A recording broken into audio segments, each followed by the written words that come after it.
Real stories with bold creatives. CAPTN OffScript podcast. I am today joined by a creative that is not really a standard creative I've had the opportunity to interview over the past year. She doesn't have hundreds of thousands or millions of followers online, but as I said, she holds a different kind of creative power at the moment. She had a lot of different roles throughout her career, but at the moment she's serving as a CEO of Creative Markets. Adrien Piro, welcome to the show. Hi, everybody.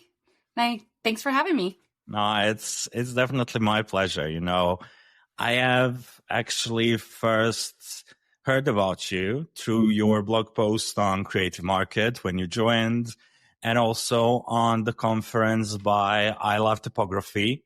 And then we started chatting, and it's definitely like a really great opportunity to meet you. Yeah. So let's start with some easy questions. Okay. Just to break the ice a bit. Sure. If your friends or family would have to describe you with 3 words, what would that be?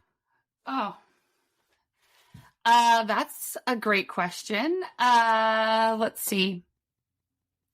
Probably loyal. Sleep deprived might be one of them. That's 2 words. As we all are.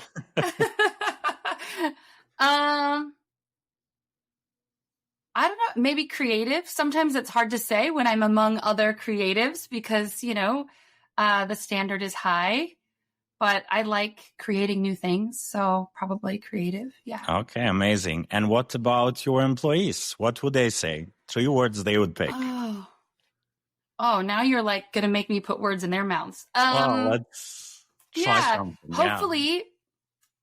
I mean, I think this gets into what I hope as a leader to provide.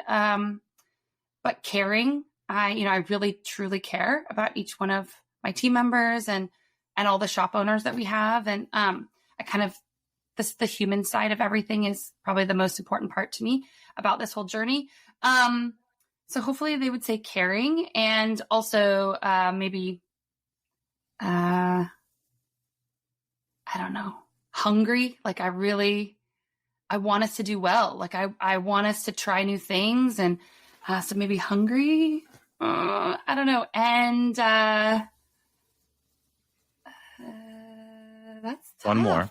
I know, one more. Okay. Yeah. One more would be maybe serious. Like I tend to really want to get down to brass tacks on stuff. So I bet that would be one of them. Okay, serious. Okay. Yeah. Okay, that's a good one.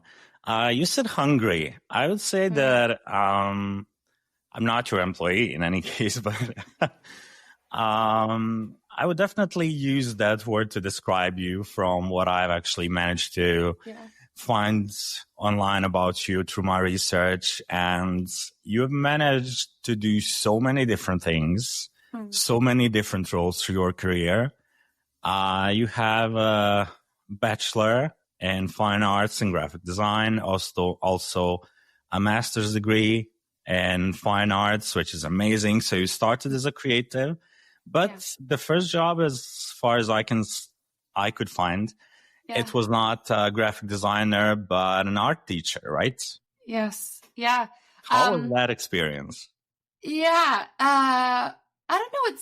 I've seen all of my career, moves kind of the same. Like they just are the opportunity that's in front of me to work with other artists. And in the case of teaching, they were just young artists. They were kids, they were in high school and elementary school. And there's something about letting people be creative, teaching them how to use that power, the visual communication, the problem solving of creative tools, whether that be a marker and a crayon or a computer. It was exciting. I loved working with the kids. They were funny and curious and in some ways way more free. We get older and we put limits on all of our creativity and things have to do well and it's got to make money, or what. They were just creating for the sake of expression. And I think it was just like a really inspiring place to be. Also, Okay. you're the teacher, so you kind of drive the curriculum and you get to work with other teachers. And it was a really good experience. So it was basically like an elementary school or with younger kids? I taught elementary and high school. So the kids were, some of them were quite young, kindergarten to like 5th grade in the United States. And so they were learning how to use a paintbrush, learning how to wear a smock, or, learning how to be kind to your neighbor, use scissors. And then I also taught high school, where some of them wanting to go to art school. So they were working on portfolios, and some of them were just knew that they were creative, but didn't know how to do that. And so they were learning how to even understand that creativity could be something they do their whole lives. Right. So there was quite a mix. Okay. Oh, that's quite interesting. As a starting job, usually everyone goes either to a creative agency or some corporate company to work as a graphic designer. So that's definitely an interesting path to start with. Yeah. Yeah. It was great. And after that, you started working in a marketing agency, right? Yeah, let's see. I had lots of littler jobs. I actually started, my first graphic design job was with New Balance shoes. I was working in their marketing department, doing advertising and special packaging design for them, working on some trade show booth design, newspaper advertisements, even back in the day. Yeah, and I got to partner with like photographers and go on photo shoots. And it was really like one of the biggest opportunities I've ever had. And they were very kind to take in somebody who knew nothing about what they were doing. So that was my first design job. And eventually it kind of became that, as you're young and you're trying to figure out who you are in the design space, I ended up working for a few different agencies at different times, trying to stay afloat and learn new things. Yeah.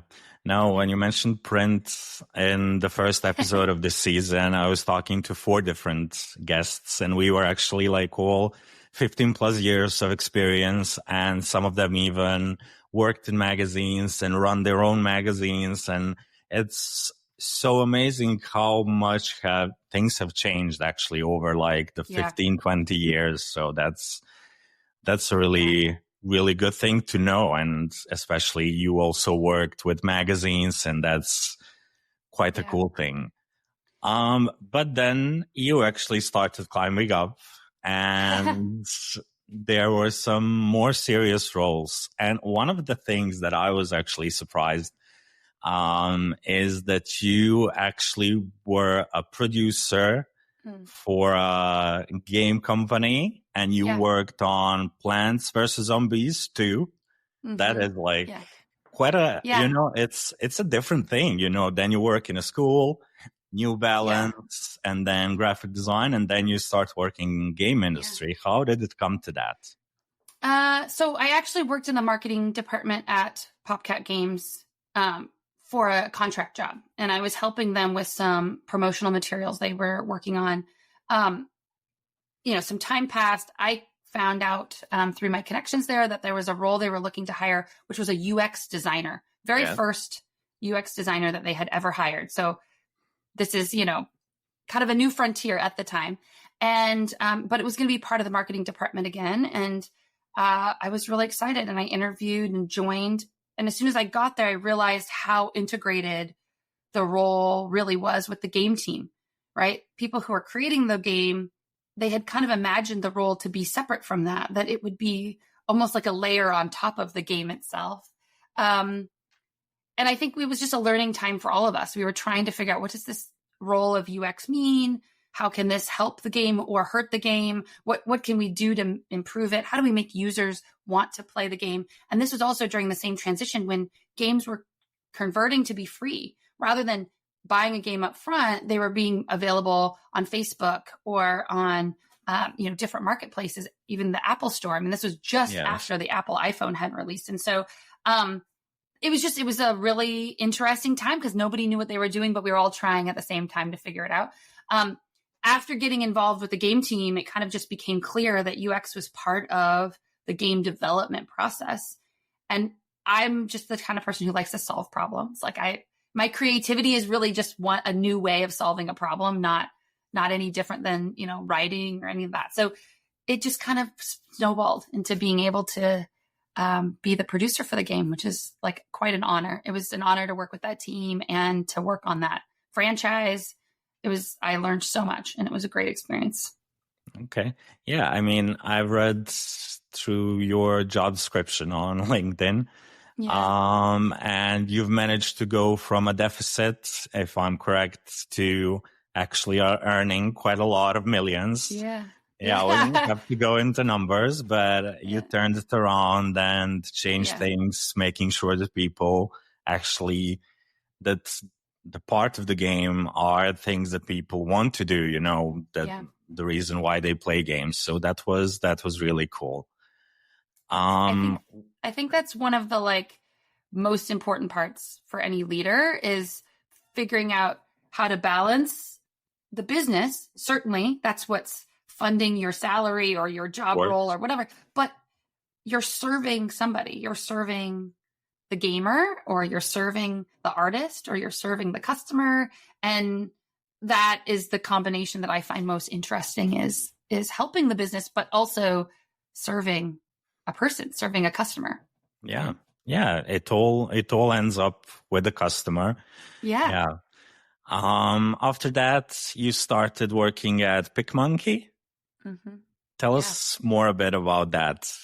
It was quite a huge success at the end, but you tell us a bit about it. Yeah. PicMonkey. Wow. What a great team at PicMonkey. I was brought in to work as a product manager, working on a lot of UX and design projects. They were in the process of re-platforming the whole application. So there was quite a lot of opportunity to fix things, not just rebuild what was there, but to actually improve them and think about who we wanted to be going forward. I had a fantastic team of designers and other product managers to work with. So we were able to get that product to the point where we were acquired by Shutterstock in the end. But really, again, it was a tool that served creative people who wanted to, edit photos or create design products. And so working with them, I think, was really the highlight. Okay. What are the biggest things you actually learned from all those experiences? You also worked at WeVideo, online platform for video editing, ahead of its time, I would say. Different companies are developing video editing online right now, and you did that with WeVideo a couple of years back, which was quite an early start, I would say. Yeah. And WeVideo had actually been around for a while. They focus a lot on education. So it was a nice fit for me because their tool is used in classrooms by students to learn how to do video editing, but also to use video as a method for, expressing their opinions and their learning. So it was a nice combination of interests and skills for me.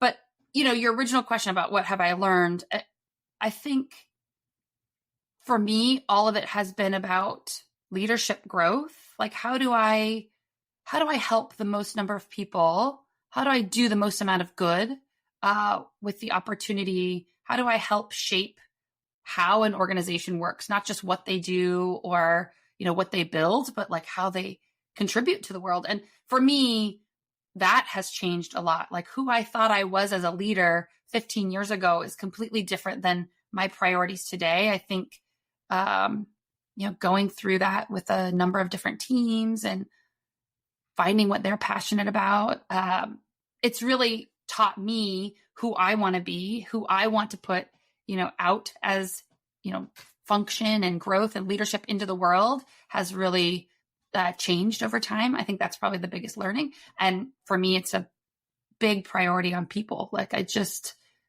don't know. There's a soul at the end of all of this that matters way more than any decision or anything that you would build. And that's kind of become my beacon for a lot of what I do. Okay. And then in last year, 2024, you came as a CPO to Creative Market, right? Yes. And then you served as an interim CEO, and now finally from March as a CEO of, well, one of the biggest platforms for creative assets online. And it's quite a big success. How would you say that it's different from previous roles, or even how is it different from the way you started in high school? And also, are there any similarities?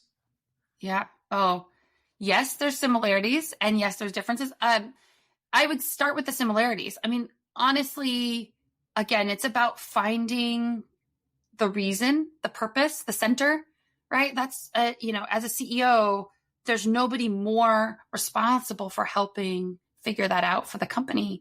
And when I was a CPO, I did that for the product organization, and that influenced the company, but it wasn't the company's center, right? It was the product center. And same thing when I was a teacher, it was like finding the center of how I'm going to guide these kids toward a successful future.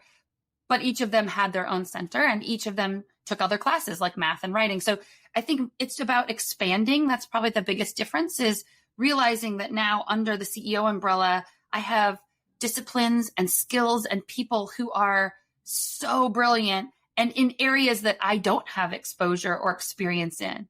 So finding, how do I learn from them? How do I realize like where I can trust that expertise and also where I can influence it?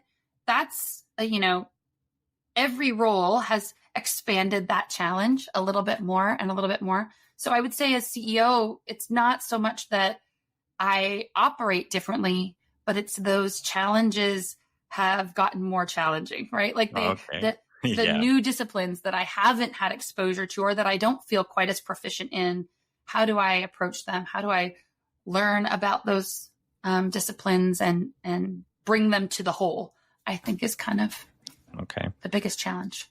Okay. And when you started working as a CEO, you published a blog post on Creative Market about your goals as a CEO.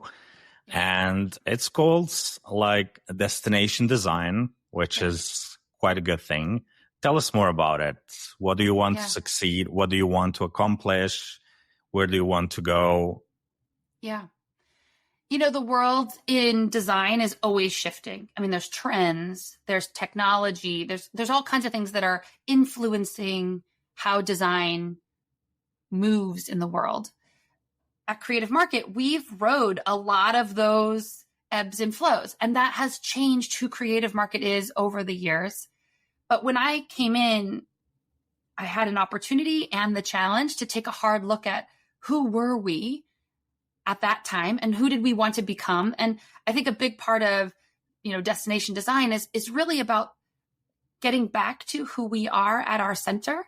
A big part of being a platform like Creative Market is this opportunity to elevate and to lift up artists, that we are serving two communities, but bringing them together. We have the artist community who is creating all of this from scratch, amazing, beautiful stuff that comes from all of their experience and all of their design skill.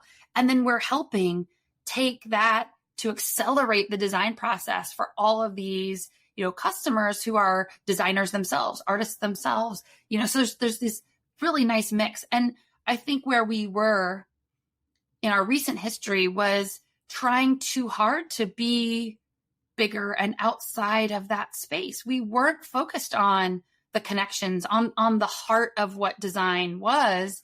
We were focused on, profit and growth and things that we still want for Creative Market, but we were focused on them as destinations, not as design as the destination.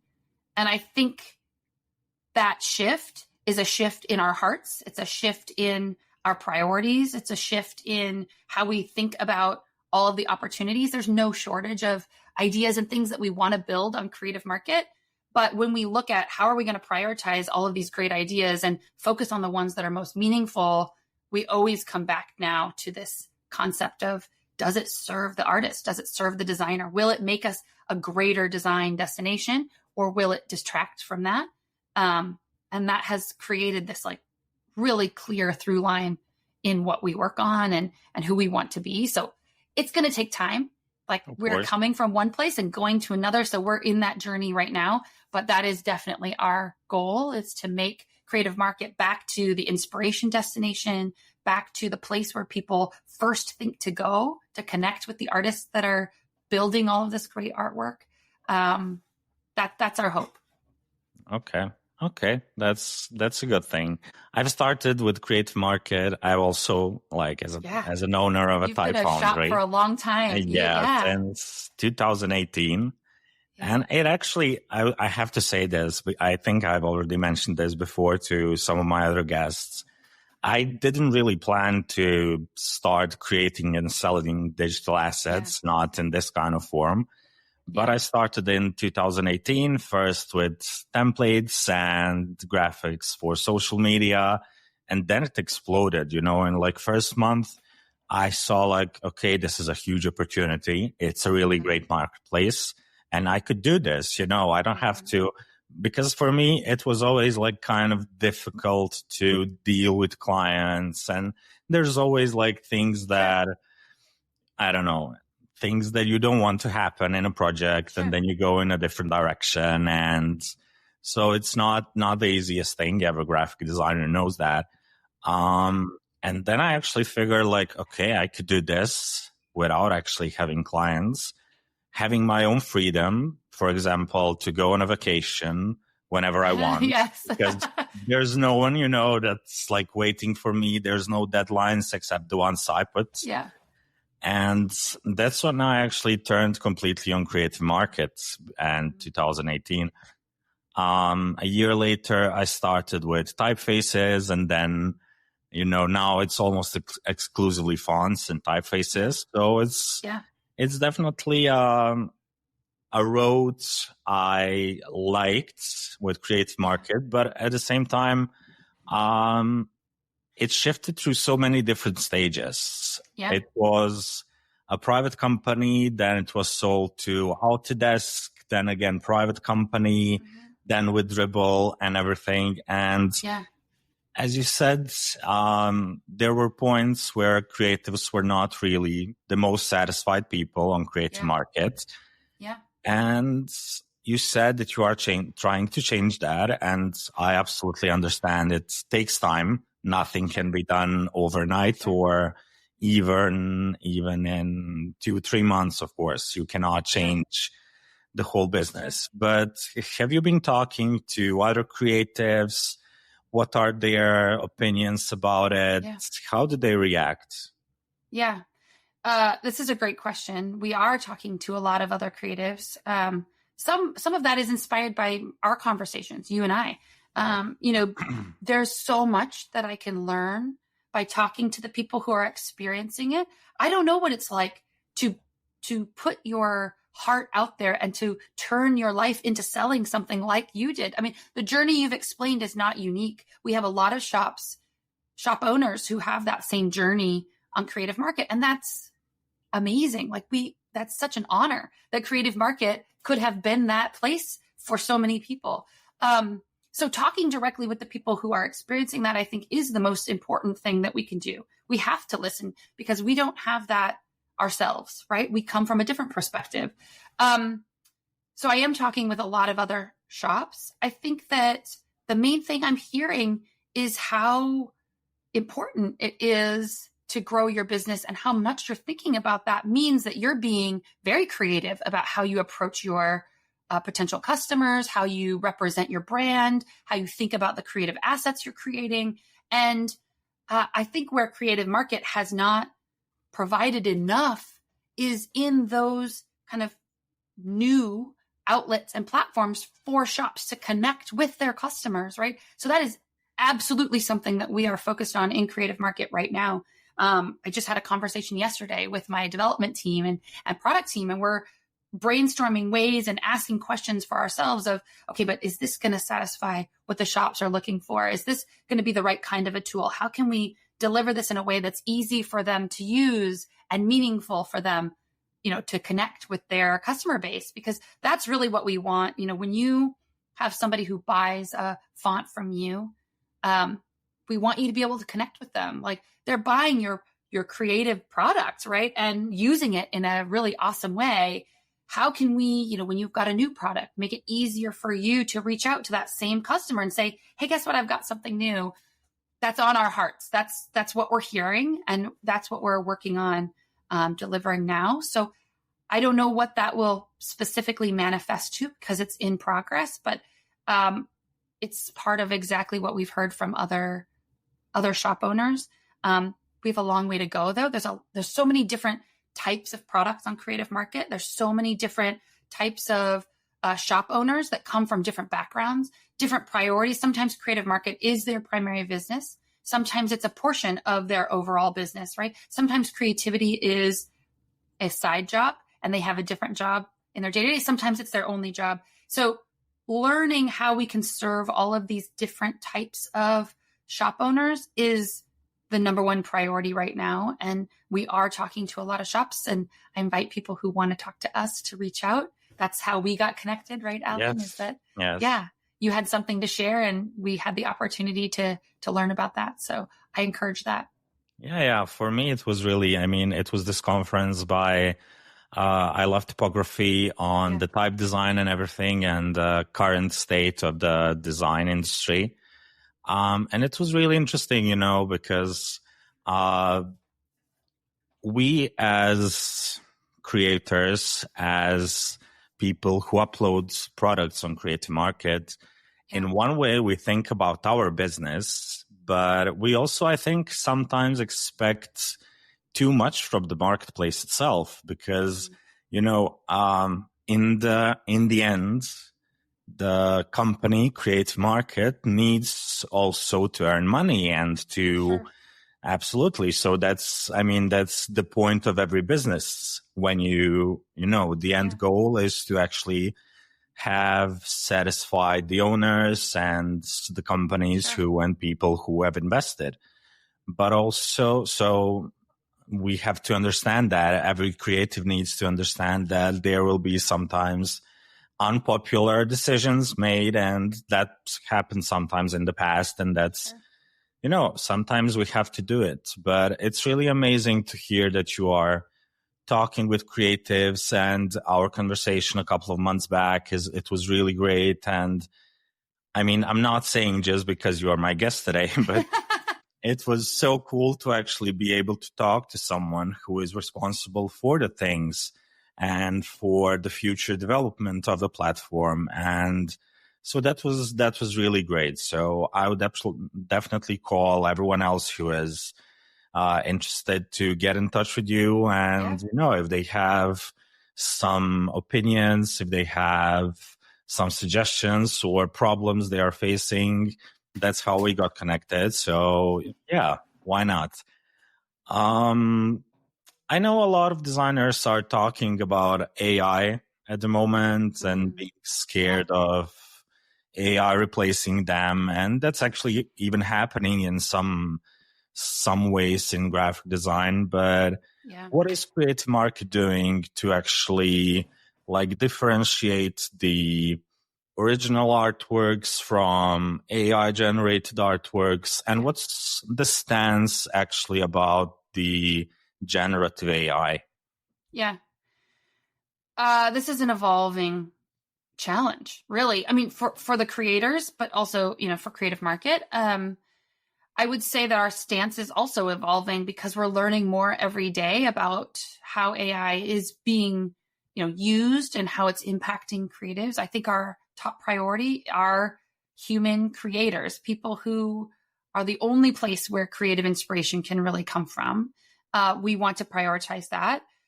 Our approach to this point has been to try to focus on the information, being, transparent with our customers about where the artwork was created.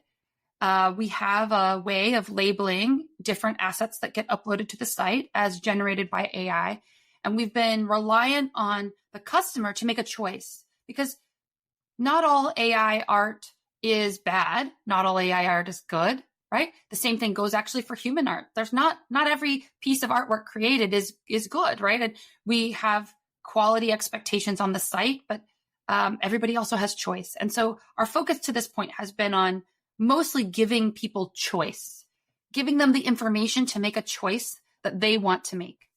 I will say, as generating art through AI becomes more prolific, we are challenged by the amount of AI art that can be created. And that's making us question and challenge our own current stance. I don't think we have a new stance yet, but we're learning. We're trying to understand the impact. That's part of talking to our shop owners, part of listening when comments come in through our customer support channels. We're hearing all of that. We read everything every single day. So it's influencing how we are feeling. And I'm sure that over time, we will continue to evolve and maybe even change our stance. Because, like I said, more important than anything, outside of any tool, outside of whether it's AI or some other tool, right? It's about supporting the artists in our world. And so we want to do that the best way we can. That's the main focus. That's quite a good thing, because transparency is, I believe, something that needs to be done in the AI, because a lot of companies that are developing AI systems and AI products are not really transparent from where does the source come, how did the AI actually learn to do different things. So transparency is definitely appreciated. And as you said, not every AI product is a bad product or good.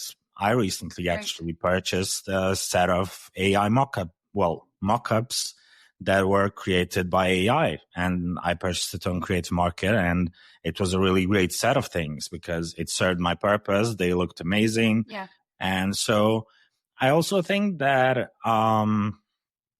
when we talk about graphic designers and AI, is actually that graphic designers should, it's my opinion, of course, that we should kind of adapt to new things as well, because even through years, photographers were so afraid when Photoshop came out, and photography industry is booming even still today. So Photoshop didn't really, kill the photography industry.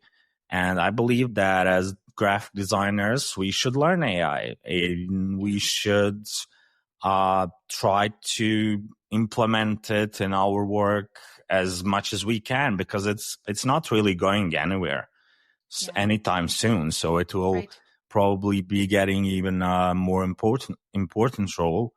So yeah, I mean, if someone can actually generate a good product through AI, I personally don't have anything against it.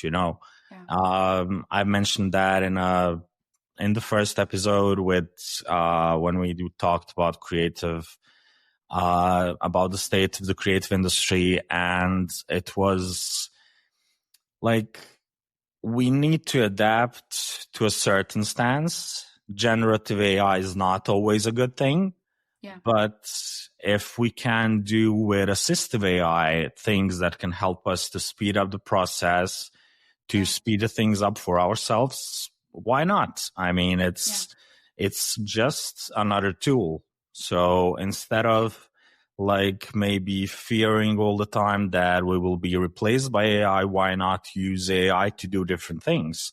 Yeah.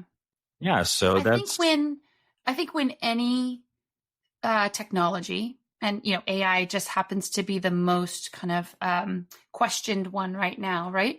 But I think when any technology comes out, if it can be used as a tool to take what is in your creative head and make it a reality, that's the best outcome. Absolutely. And I think that's where we should have the least amount of fear is, and that was the Photoshop thing, right? Is like, if it can take what you want and make it a reality, that's a tool, and you should embrace that and try to find ways to use it to the best of your ability. I think it's when it replaces the creative decision-making, that's when both the decisions that are made are not as valuable, but it also is not helping to build up the creative community or creative communication as it is, right? That's when we stop thinking and we start just letting it take over. And that's where I think any tool, AI or otherwise, has its limits to value. I absolutely agree with that, because in the end, and I've said that like so many times by now, for me, it's a tool to actually speed up my process. Because, for example, in type industry, you actually have this, while creating a typeface, there's a huge technical part that people usually don't see that takes like 90% of the time. Yes. That's spacing and kerning letters and making sure that they are all looking really good and the combination and everything. And what I've learned actually is that you can use AI to actually learn from your previous typefaces. Yes. What are the basic things of kerning, and actually implement it in your own new typeface. So and if that can actually take like 2 hours of my time, if I don't have to do it for 2 more hours, that's amazing. Of course, we have to think about the ethical parts of the source of the learning AI. So that's why I'm saying if I use my previous fonts to actually learn it, what I did and how I did it, to speed up my process, that's amazing for me. I mean, and no need to complain about AI and everything, but you know, it's a big topic right now. So it's even controversial. It's everything, but I think it's a good thing for creative market to actually make that distinction so that people actually know if this was created. You know, maybe someone doesn't like AI at all. They will not buy AI created products, and that's good. So I think that's a good start. Yeah, thank you. Where do you actually want to lead creative market now? Do you have any? I mean, I will not ask about the new product, new features and new things, because I know all of that can be in development, can change in a month and everything. But is there a specific goal where you actually want to go in a year, for example? Yeah. I mean, we talked a little bit about this with destination design. Yes. There's a lot of layers to that, right? Like, you can't just snap your fingers and want to be a destination for design. So I would say the way that breaks down for me is first in being able to enable shops, empower shops to, like I said, communicate with their customers, to engage in the community of artists and designers, to, be able to feature their products, in a way that represents their brand and the intent of the product. All of those things, I think, need more refinement on Creative Market. That's enabling how our shop owners can list their products and do that successfully, even to promote their products, like with sales or featuring or promotional images. So there's lots of opportunity in that whole vein of things that would help build up this destination design concept. There's also quality. As an open platform, we do have an application process to become a shop on the platform. That's how we know that we're encouraging the right kinds of assets to come. But we also want to empower shops. And some of that means that shops are empowered to put up things that maybe don't exactly meet our quality expectations. So there's a whole process that we have for reviewing products, receiving feedback from other shops who challenge the quality of products, or customers who have challenges with a product they bought that we're addressing all the time. And our goal is to reduce those challenges because the quality of the whole platform is so elevated. That takes time and tooling. And so that's a component of what we're focused on, is how do we elevate the quality of the products on the platform? That not only sets a bar and a standard for Creative Market, but it helps our customers who are coming to the platform know that what they're going to find is high quality. That's our real objective here, is to not have to add that layer of questioning or decision making for the shop, or for the customer. When they come, they should know everything that they can find on Creative Market is high quality and it's going to meet their expectations. So I think that's a component of it. And then the other piece is this inspiration piece. Like, we're designers ourselves.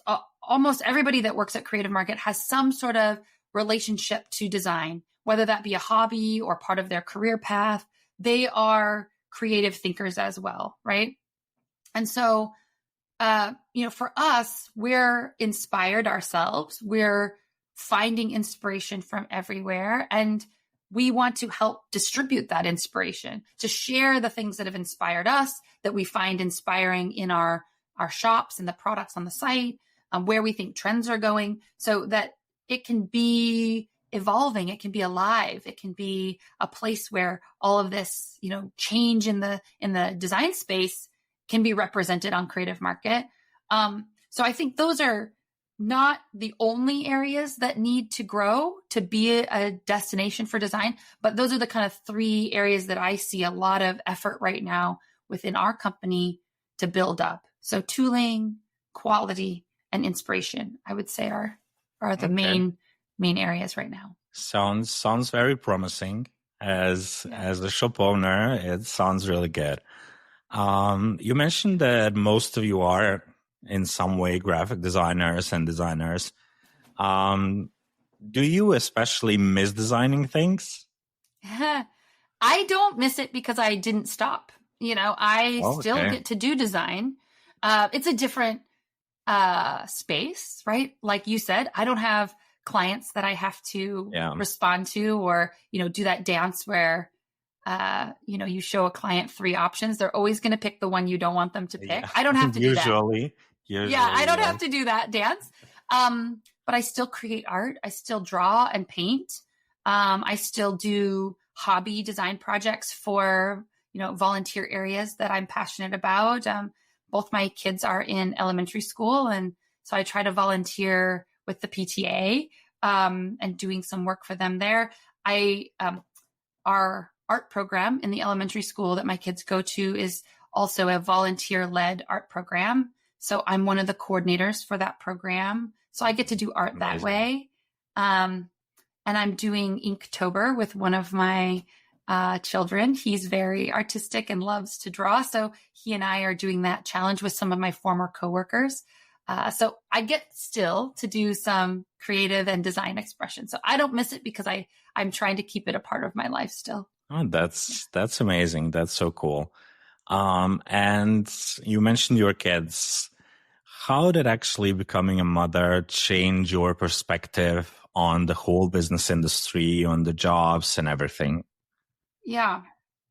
I don't think that having kids can happen without it changing who you are, both as a person and maybe your perspective on the world.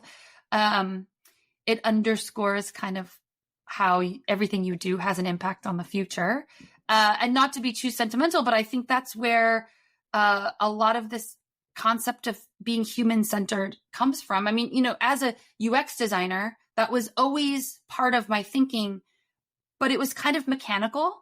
You think like, okay, it's a step in the process. All right, I want this design. Here's my creative take on it. Oh yeah, checkbox. Does this serve the design? Does this serve the user? You're going, it's kind of a part of your thinking steps.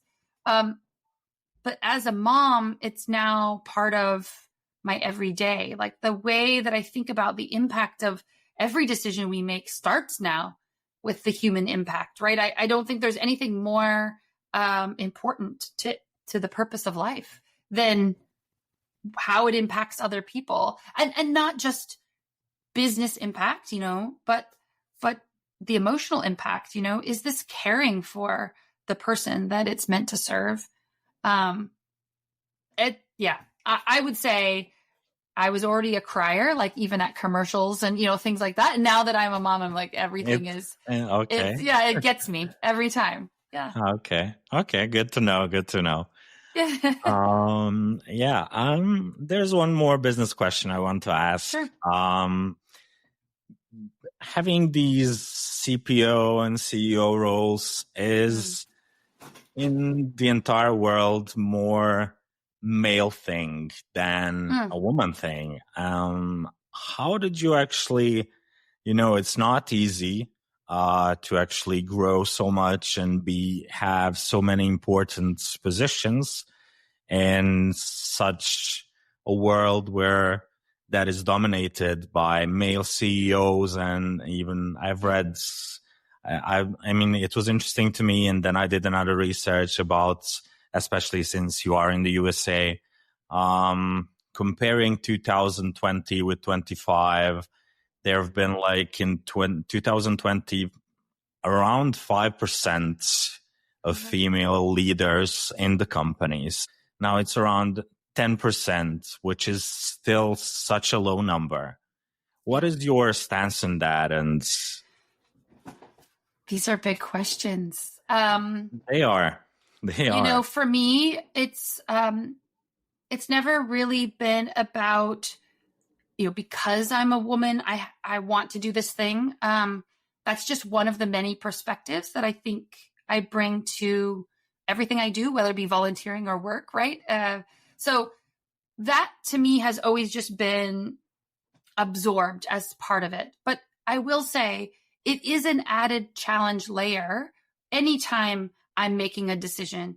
I don't want to think about my perspective being different than how, you know, somebody might want to receive that perspective, but I do have to think about it. It is a reality. I have to ask myself, you know, am I responding in a way that is going to resonate with the person who's listening to it, which, you know, especially if they're not another woman, might be taken differently than I intended. And so I'm constantly thinking about how do I best communicate so that my perspective that is unique in part because I'm a woman is also received in such a way that it could be understood, not just because I'm a woman, but because of the experience and background and perspective and role that I have. So it does add a layer, I think, to, you know, how I lead. But I think that's just part of being in this space at this time, is that you have to lead the way. You have to look around and say, okay, it's not being done this way now, but that doesn't invalidate the way that I think it should be done. So, you know, why not? And try to help move things forward. I think it helps when you can see other people doing what you want to do. So I've found other mentors who are women leaders. I try to, you know, hear their perspectives and learn from them.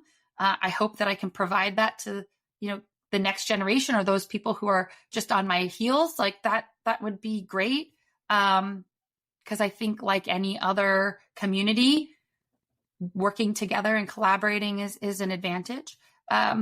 But it's a challenge, but not one that I let kind of consume my day to day. Hopefully, you know, all of this is on my own merit. It's on, you know, what we can do. It's what we can do right now. And it's just one component of my personality. My dad is Japanese, so I'm half Japanese. I also have a design background, which in not all of my jobs has been the primary focus. Sometimes it's just an additional skill. You know, so there's a lot of components I try to bring to every role. Oh, that's quite amazing. And I would say really encouraging for younger people and young designers who are just maybe in doing their bachelor degree or master's degree, or even just starting their own company and seeing that things are actually possible, you know, even if there's not that many women CEOs and leadership positions, but that you can actually do it, you know, if you set yourself up to it. It's always good to have an example. And I mean, I want to thank you for that part as well, because it's not, I'm sure it was not easy to get through all of those jobs and be a vice president of product and come to be a CEO. And it's definitely not an easy road taken. So, in the name of those girls who might be inspired, thank you for that as well. But let's go a bit now on, let's say, fun questions. Okay. What do you say to your kids when they ask you, like, what do you do, Mom? Are they old enough to actually understand what you do, or? They understand a portion of it. You know, I think business is complex, right? So there's a lot of components to what I do every day that I would not probably describe to them because they wouldn't understand it. But, as far as I work from home, so they see my office, they see that I am working. Sometimes I start meetings before they go off to school. And so they know that that's a part of collaborating with my team members or meeting with other people like you, right? So we talk about that and who I get to talk to and where they are in the world and all of that. So there's a component of work that they understand. As far as being in the creative space, they definitely understand that. They get to see me looking at creative assets and doing my own artwork. And I talk to them about how other artists influence that, either by inspiration or by actual assets that I'm using, like illustrations or templates from Creative Market. So they see that. But do they really totally understand that that's an economy, that there's a business, that there's, I think that's maybe a little beyond them. A little beyond for now. Yeah. Okay. If you could give just one advice to them, to your kids, like just one thing right now, what would it be? I don't know if this is advice that they would want to hear, like as the age that they are, if they can absorb it. But I think problem solving is the most important skill for any person to learn through their entire growing up, like from the point that they are an infant to graduating from college.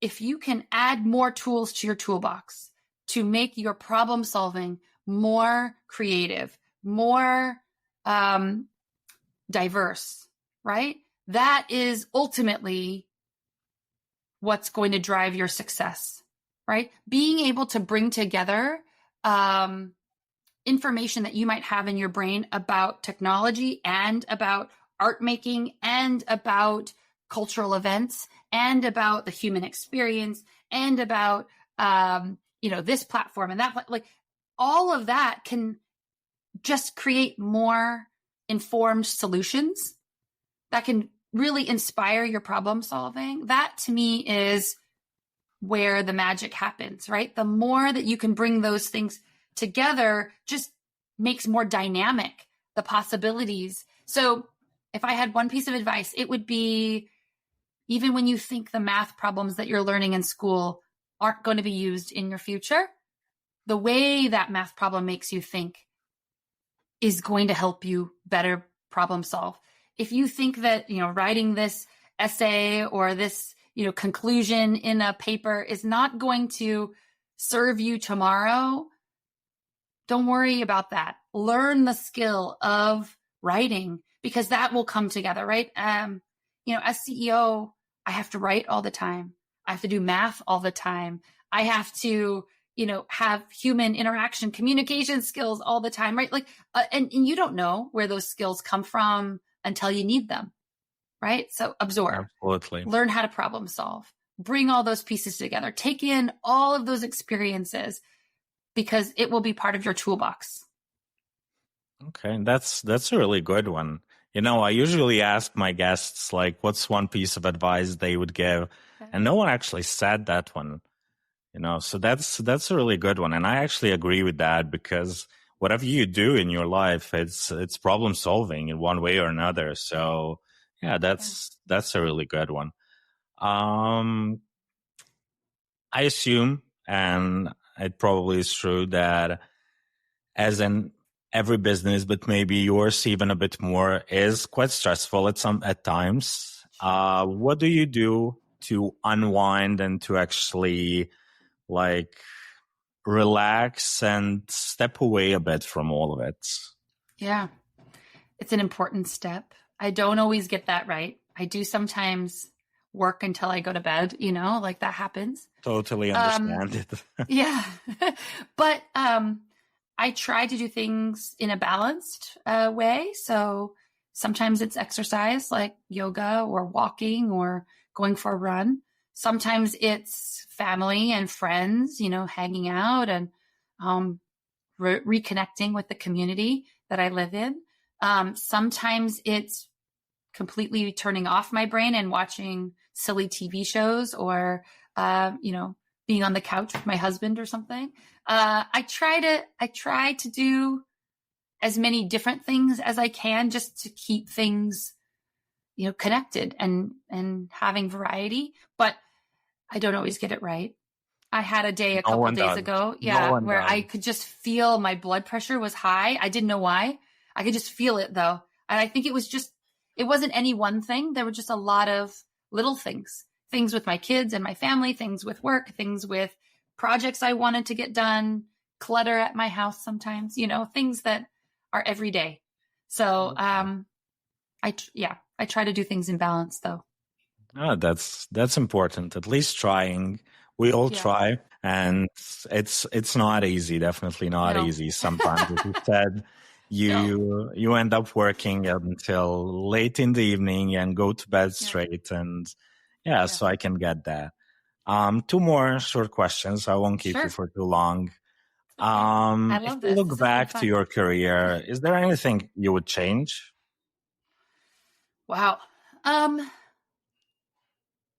That's hard. I don't typically have those kinds of thoughts, like wishing things would be different. I mean, I have the same kind of, thinking where you sometimes replay a conversation and, 2 days later you go, oh, I should have said this, or I should, that happens. I'm human that way, but I don't typically feel like whole situations or experiences are regrettable. I typically find something that can be taken away from that. I mean, challenge can also make you grow. But there are certainly things in my past that have challenged me more than others. I've worked for bosses who have had a, lasting negative impact on my psyche, things that I've had to really work through and think about for years. And I would have loved to not have gone through that questioning of myself, but also sometimes that questioning turns you into somebody that you are today. So I wouldn't necessarily say I would replace it. Okay. Do I love that those people are out there making other people feel bad about themselves? No. I would love for that to not happen, but maybe it added up to where I am today. And I can't say that I regret any of that. Okay. That's good. And one more thing, what would you, if you could, write a letter to your younger self, even before bachelor's degree, what would you tell to yourself? Wow. You really have good thinking questions. I love this. I don't know, maybe just keep going. There were so many times when you question what you're doing. I mean, especially as an emotional teenager where you're trying to figure out who you are, where you fit in. You're trying to fit in. Luckily as an adult, you realize that fitting in doesn't have to be the only way. You can be your own path, your own self. And that is equally as valid. But when you're younger, you're evaluating yourself against what you see. And sometimes that's family, sometimes that's friends, sometimes that's society. And not all of those things make you feel like you are going in the right direction. So, I would just say, keep going. There were so many things where I thought, oh man, well, an example is in art school.